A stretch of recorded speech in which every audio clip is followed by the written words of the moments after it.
Assalamualaikum warahmatullahi wabarakatuh. Bertemu kembali pada pembelajaran IPA. Nah, pada kesempatan kali ini kita akan mempelajari mengenai sistem organisasi kehidupan. Maka dari itu, anak-anak ustazah silakan perhatikan videonya sampai selesai dan lihat bukunya halaman 204. Jika ada yang kurang dipahami, boleh ditanyakan langsung kepada ustazah melalui Japri. Nah, anak-anak ustazah, pernahkah kalian melihat pembuatan rumah atau gedung? Kira-kira apa saja sih bahan yang diperlukan sehingga dapat terbentuk menjadi bangunan yang kokoh? Ya, kamu benar sekali. Bangunan biasanya dibuat dan disusun dari berbagai macam bahan seperti batu, besi, kayu, batu bata, dan lain sebagainya. Maka demikian pula seperti tubuh suatu makhluk hidup yang tersusun dari bagian-bagian tubuh. Sekarang, coba kalian perhatikan seekor katak pada gambar berikut. Kira-kira apa-apa saja sih bagian penyusun dari tubuh katak? Iya, tepat sekali. Tubuh katak tersusun atas beberapa bagian seperti jantung, paru-paru, usus, dan kloaka. Bila kita teliti lebih jauh lagi, ternyata bagian tubuh dari katak ini dapat tersusun menjadi bagian atau unit yang lebih kecil lagi, yang sering kita sebut sebagai sel. Nah, jadi sel adalah unit terkecil dari makhluk hidup.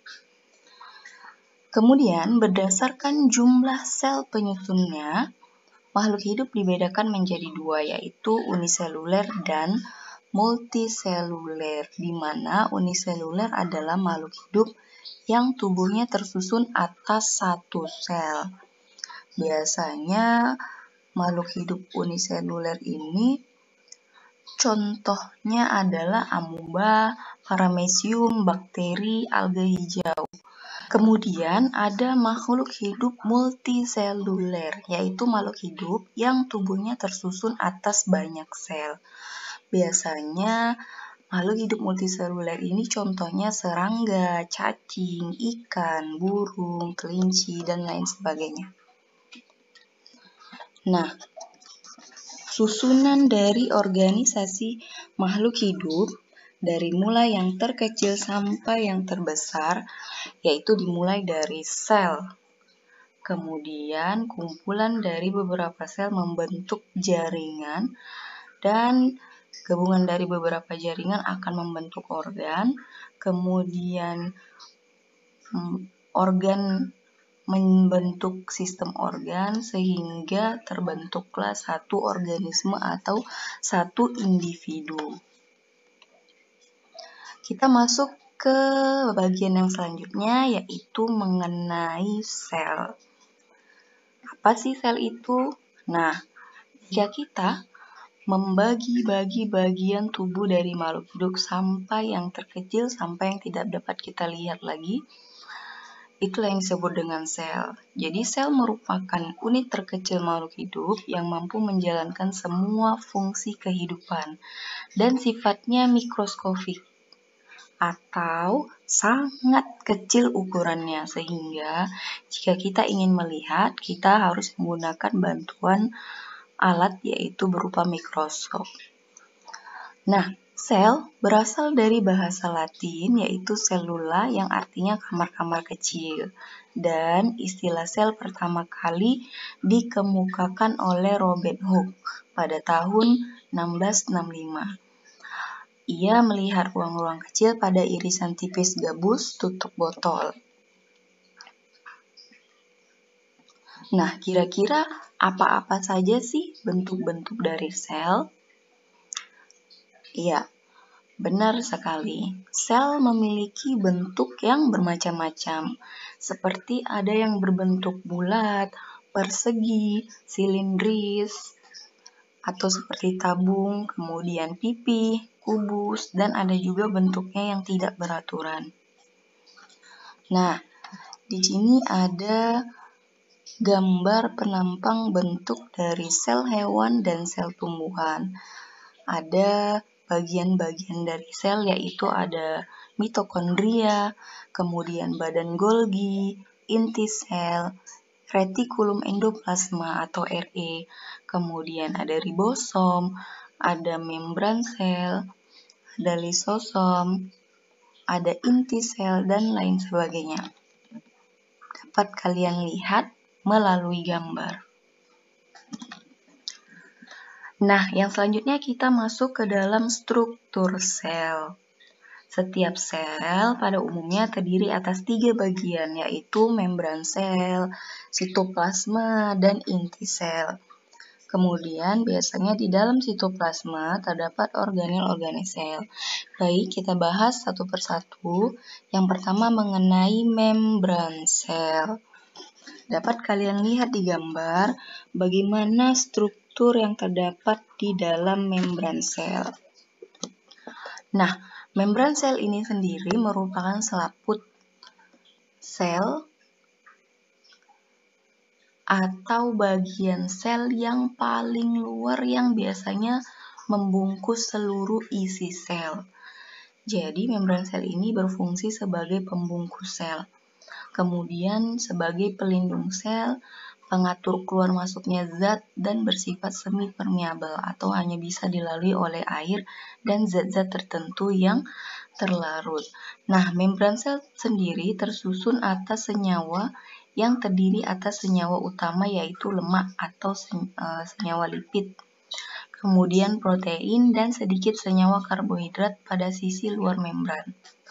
Nah, pada sel tumbuhan, di bagian luar membran terdapat dinding sel yang tersusun atas selulosa. Kemudian kita masuk ke bagian yang selanjutnya yaitu sitoplasma. Nah, sitoplasma ini sendiri disebut sebagai cairan. Pada gambar, kalian dapat melihat warna biru, tempat beberapa organel. Nah, itulah yang disebut dengan sitoplasma atau cairan sel. Kemudian, komponen terbesar sitoplasma adalah air. Dan di dalam sitoplasma berlangsung proses-proses metabolisme seperti proses respirasi, pernafasan, pencernaan makanan, ekskresi, pengeluaran, dan sintesis. Nah, sitoplasma ini sendiri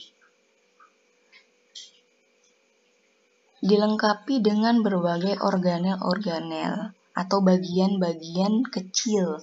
Antara lain ada retikulum endoplasma atau RE, kemudian badan Golgi, ribosom, lisosom, sentriol, mitokondria, kloroplas. Di sini terdapat berbagai macam fungsi dari organel-organel atau bagian-bagian terkecil yang terdapat pada sitoplasma. Yang pertama ada RE atau retikulum endoplasma. Biasanya RE ini berfungsi untuk menghubungkan inti sel dengan sitoplasma dan sebagai tempat pembentukan lemak. Kemudian ada ribosom. Ribosom berfungsi sebagai tempat sintesis protein. Yang selanjutnya ada sentriol. Sentriol berfungsi untuk pembelahan sel hewan. Kemudian ada lisosom. Lisosom berfungsi sebagai penghasil enzim pencernaan. Kemudian lisosom hanya terdapat pada sel hewan. Selanjutnya ada badan Golgi. Badan Golgi ini berfungsi untuk mensekresikan senyawa tertentu yang digunakan dalam proses metabolisme. Yang selanjutnya ada mitokondria yang berfungsi sebagai tempat respirasi sel. Respirasi atau pernafasan. Kita masuk ke bagian selanjutnya yaitu inti sel atau nukleus. Nah, inti sel terdapat di semua sel kecuali sel darah merah atau eritrosit. Inti sel ini adalah sebagai komandan atau pengatur atau pengendali seluruh proses hidup yang ada di sel. Nah, bagian dari inti-inti sel dan fungsinya yaitu yang pertama ada membran atau selaput inti yang memiliki pori-pori dan berfungsi melindungi inti dan tempat keluar masuknya substansi inti. Kemudian yang selanjutnya cairan dalam sel atau nukleoplasma yang terdapat DNA, RNA, dan anak inti sel atau nukleolus. Kemudian DNA dan RNA merupakan pembawa sifat keturunan. Secara keseluruhan, inti sel berfungsi untuk menjalankan semua aktivitas sel.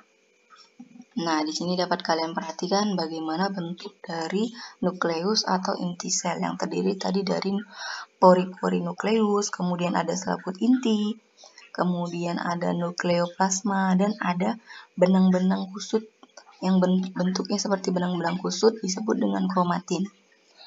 Nah, berdasarkan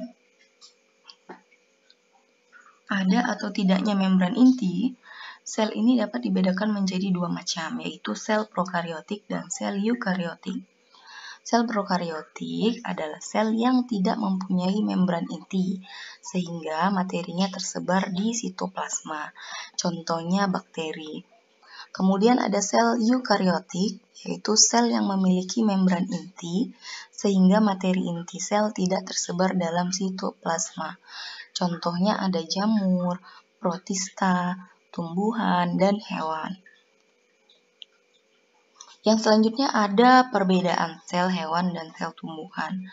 Pada umumnya, sel hewan dan sel tumbuhan memiliki bagian-bagian sel yang sama, kecuali pada bagian-bagian berikut. Yang pertama, sel hewan tidak memiliki dinding sel, sedangkan sel tumbuhan memiliki dinding sel dan membran sel. Berarti sel hewan hanya memiliki membran sel saja. Kemudian, sel hewan tidak memiliki plastida, dan sel tumbuhan memiliki plastida. Sel hewan memiliki lisosom dan sel tumbuhan tidak memiliki lisosom. Kemudian, sel hewan memiliki sentrosom sedangkan sel tumbuhan tidak memiliki sentrosom. Yang selanjutnya, timbunan zat berupa lemak dan glikogen pada sel hewan. Sedangkan pada sel tumbuhan, timbunan zat hanya berupa pati.